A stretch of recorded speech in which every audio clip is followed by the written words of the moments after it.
各位乡亲大家好，欢迎收看华视在地新闻，我是徐英莹。新闻一开始来关心蔡英文总统的消息。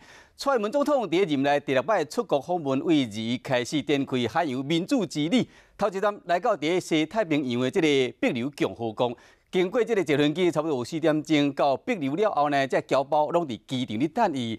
国旗一演，欢迎蔡总统的来临。总统嘛是入境随俗，专工换一束这拿白色的倒衫。帛琉总统嘛亲身甲迎接。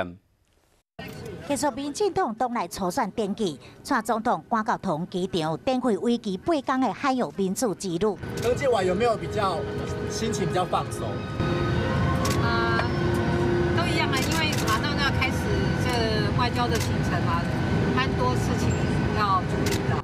甲随行的媒体拍招呼，蔡总统并无伫飞机顶发表谈话，嘛无加讲拄完成的初选登记。专机升空了后，4架 F-16的战机嘛飞行护送蔡总统离开。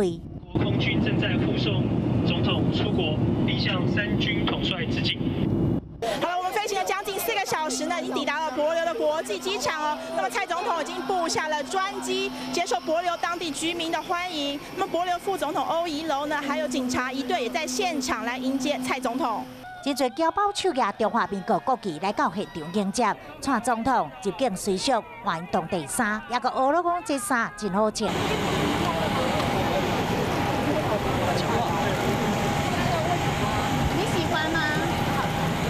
在机场到饭店，因拢有看到中华民国国旗，也佮有当地学生，而且挂顶点面有打2个国旗。伫展览饭店的路中，欢迎访问团到帛琉第1天，就互人感受到2国友谊温暖。